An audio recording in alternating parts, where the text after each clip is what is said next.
Am I the a-hole for requesting my best friend be at the birth of my child instead of my husband? So I, 25 female, have been best friends with Eric, 25 male, since we started kindergarten.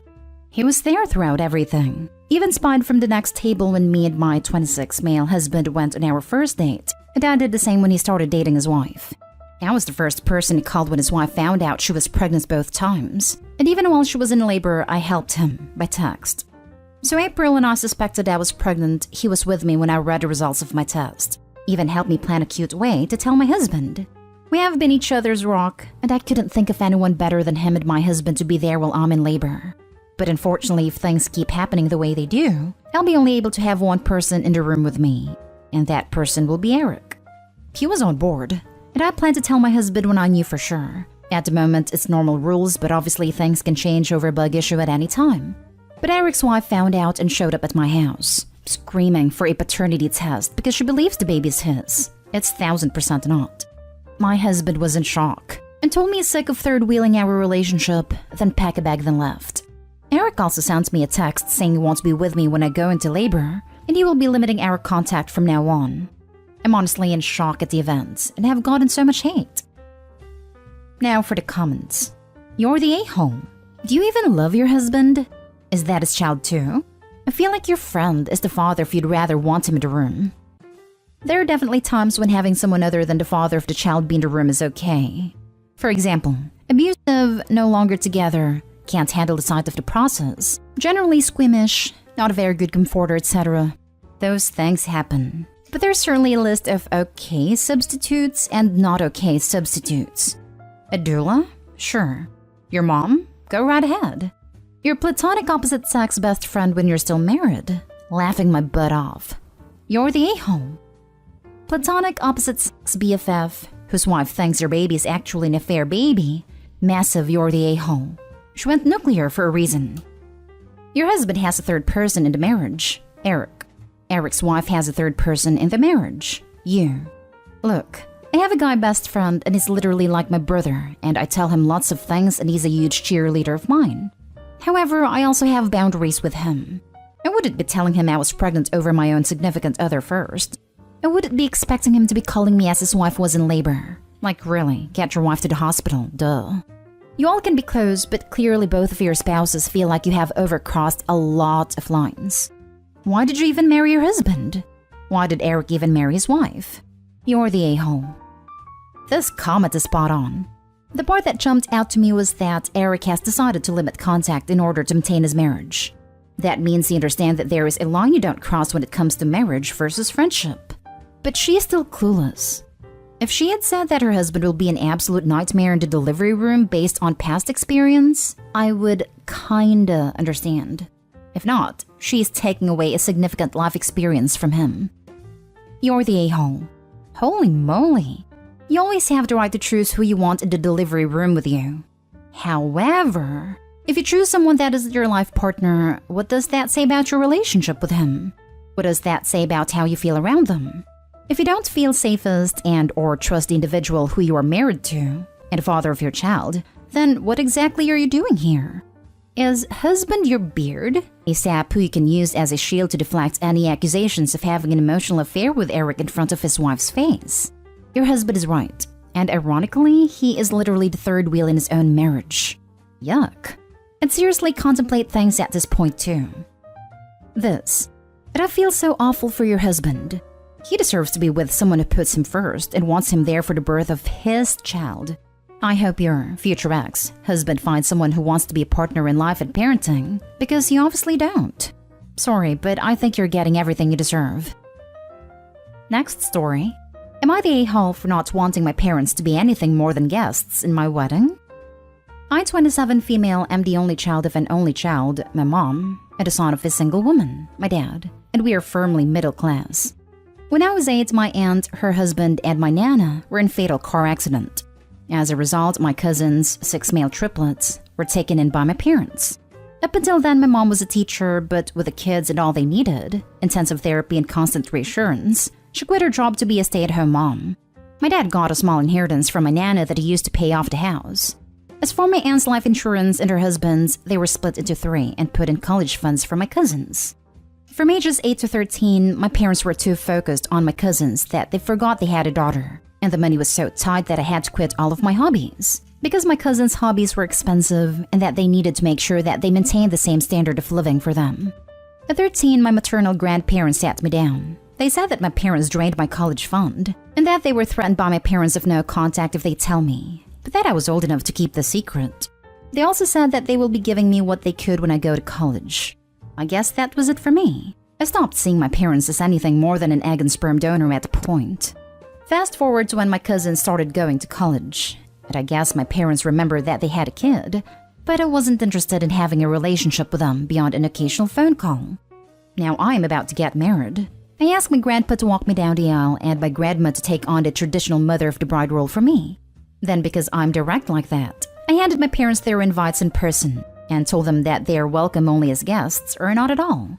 They got angry, and when they asked why, I just laid it out on them. And now they're trying to apologize, but it is too little too late for me. My cousins contacted me trying to make me take it back, offered me what was left in their college fund since they didn't know that I didn't have one, to make it fair.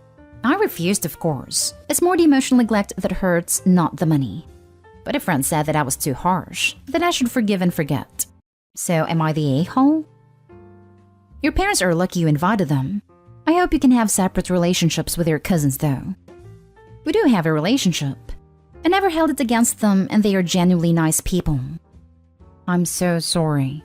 This should never have happened to you. But I'm so glad you have your grandparents. Not day hall, and I'm happy you're honoring them on your day. Congrats on your upcoming wedding. I hope it's a beautiful day. I do have to add, your cousins didn't know, so maybe at some point you won't be mad at them, if even you are. Thank you for the congratulations, and I don't hold it against my cousins. They were actually going to be part of the wedding, but after some discussions, they preferred not to smooth things with the parents. Not day hall. It was really nice of your cousins to offer to make things fair. But it's not on them. They couldn't control what happened to them or how your parents treated them. That was your parents' job. It's understandable that they prioritized your cousins at first to make sure they were all settled in and recovering. But lying to you about your college fund and using it behind your back was awful, to be honest. Ultimately, they'll have to live with it as it is your wedding and your choice. Honestly, I don't even care about the college fund. It was a lack of care. Making me give up my bedroom. Refusing me therapy because I didn't need it. Not like your cousins. Next story is titled, Am I the a-hole for telling my sister that she has always had it easy? Me, 25 female, and my sister, 25 female, were very close when we were young, but things changed when our father passed away and our mother had to raise us alone. She, according to me, has always favored my sister over me. It wasn't blatant favoritism, she still cared for me and loved me, but my sister was allowed to go to school dances, dye her hair, wear expensive makeup, buy expensive dresses, things which I wasn't allowed to do. My sister changed, and during middle school she became the popular girl, while I was the nerd. She often ridiculed me during school and I complained to my mother about this. She comforted me but never really did anything about the situation. All of this built up resentment for my sister inside me. Every day when I went to school, I had to face her torment. However, I convinced myself that what she was doing right now didn't matter. That I would end up happier in life because I worked way harder than she did and would end up successful. I got into my dream college after school, and my mother was really happy for me. But at the same time, my sister had failed in some of her subjects and had to repeat the year, so my mom didn't want to go out for dinner to celebrate since it would upset my sister. Fast forward a couple of years, and my sister is getting married to a very rich man. I was very happy for her and attended her wedding. I had a job and was doing pretty good for myself financially, but was under a lot of stress due to high working hours.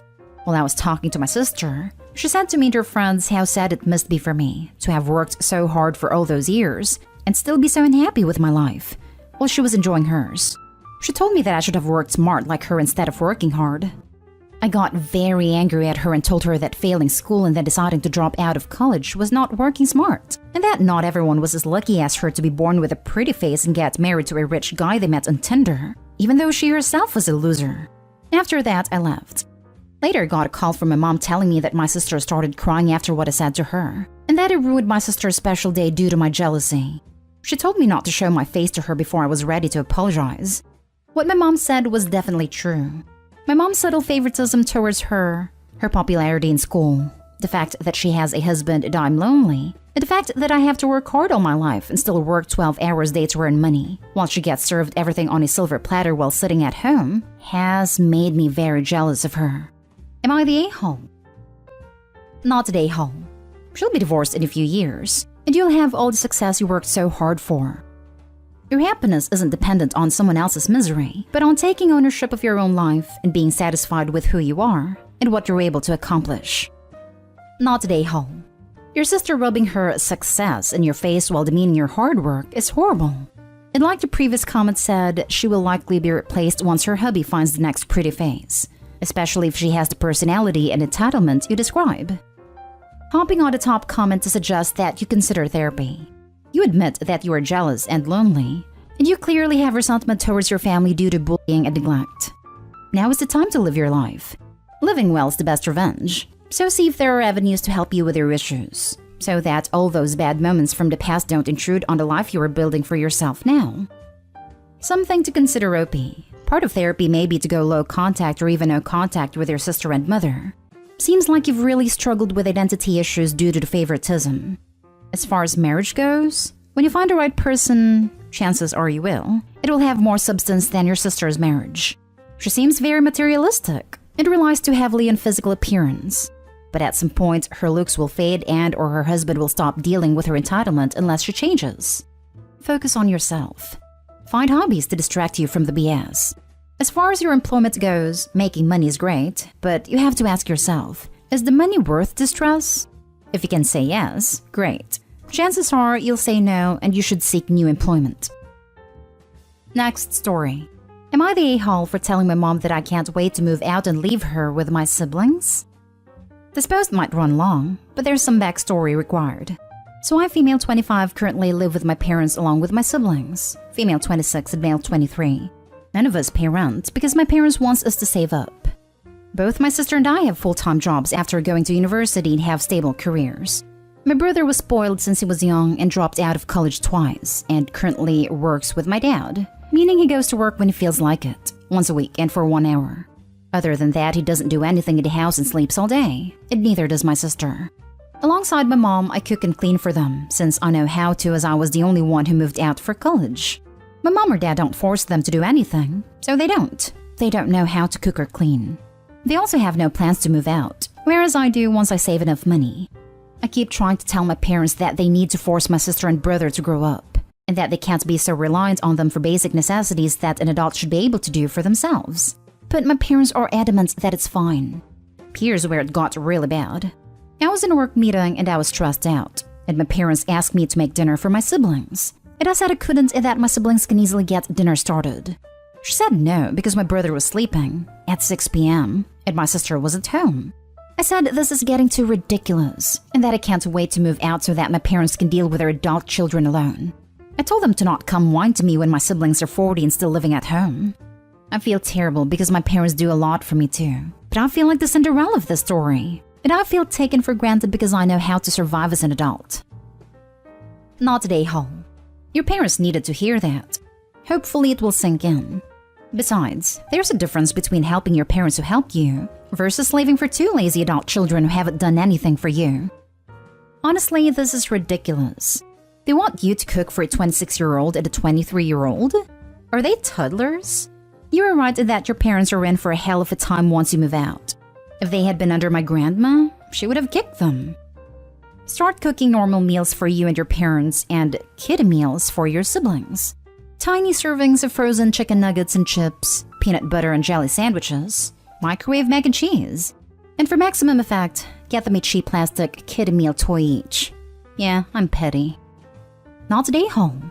The truth hurts. You should fast forward your plans to get out of there. Your peace of mind will thank you.